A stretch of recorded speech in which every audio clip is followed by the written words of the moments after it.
Welcome to Bed Crime Stories podcast. I'm your host, T. If you like true crime without the drama and in a calm voice, you're in the right place. And let me just ask that after listening to or watching this video, if you find you enjoyed it or learned something, do me a favor, smash the like button, subscribe to the channel, and leave me a comment. And now, without further ado, let's dig in. Richard Allen is currently on trial for the deaths of teenagers Libby German and Abby Williams. The girls went for a walk on February 13th of 2017 in Delphi, Indiana, and they never showed up for their ride home. Their bodies were found the next day. Richard Allen was on the Monon High Bridge on February 13th, and the week of the crime, Allen was interviewed by a Department of Natural Resources officer named Dan Doolin in the parking lot of a grocery store.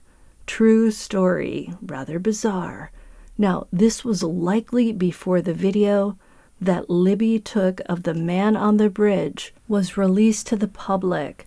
That occurred on February 22nd of 2017. Now, Allen told Doolin he was on the bridge that day if anyone should mention his name. As a pharmacy tech in Delphi's only pharmacy, the CVS, Allen may have been concerned that someone might have recognized him as he hiked along the trails that day. They may have made the connection to the guy who works behind the counter at the CVS. So Allen put himself at the crime scene. He also said that he saw 3 girls along the trails. And guess what? Those 3 girls told law enforcement that they'd seen Bridge Guy. So here was Richard Allen saying he saw 3 girls on the trail.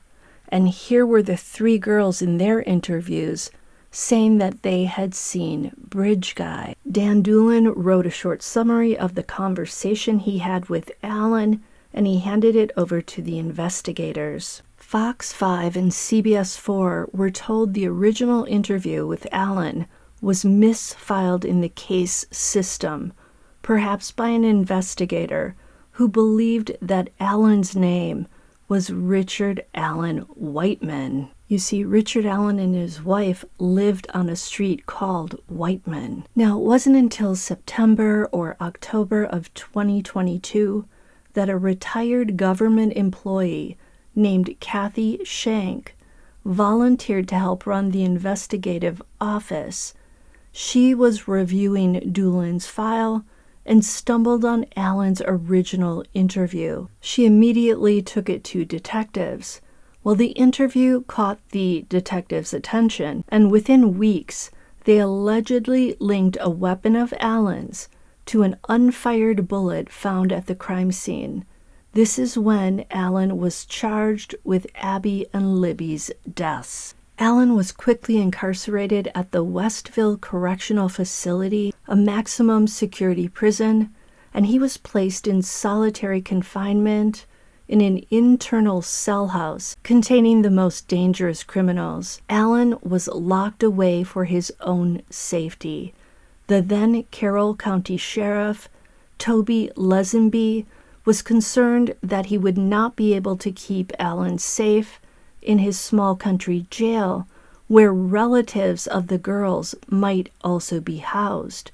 Fast forward 6 months, and per Allen's attorneys, Allen was displaying signs of mental stress, such as washing his face with toilet water, eating feces, and confessing more than 60 times to his wife, mother, and other inmates, and even the warden. He told all of them that he was responsible for Libby and Abby's deaths. According to the Sun newspaper, Brian Harshman, a longtime detective of the Indiana State Police, listened to all video and phone calls by Richard Allen while he was at the Westville Correctional Prison, Harshman heard Alan make dozens of confessions to his family members during more than 150 hours of conversations. Harshman alleges Alan included specific information about the crime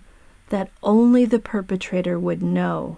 He also talked about the motivations for the crime, why he allegedly did it.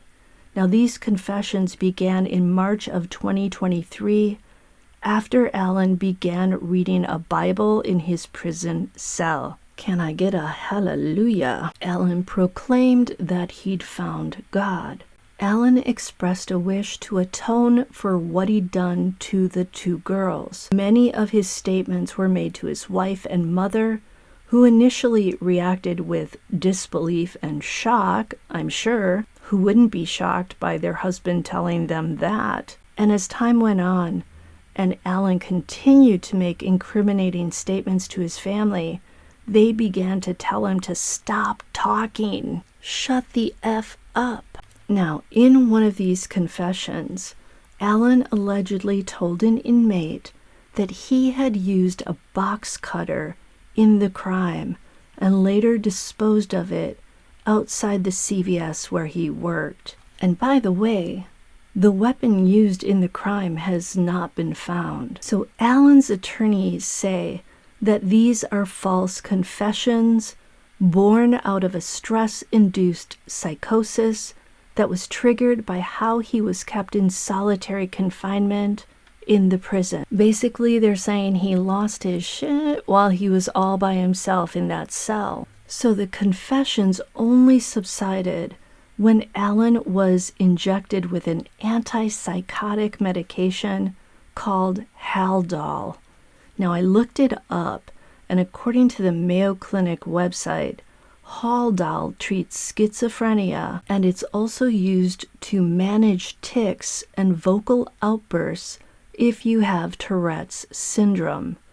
So my question now is, was Richard Allen suffering from schizophrenia in the prison?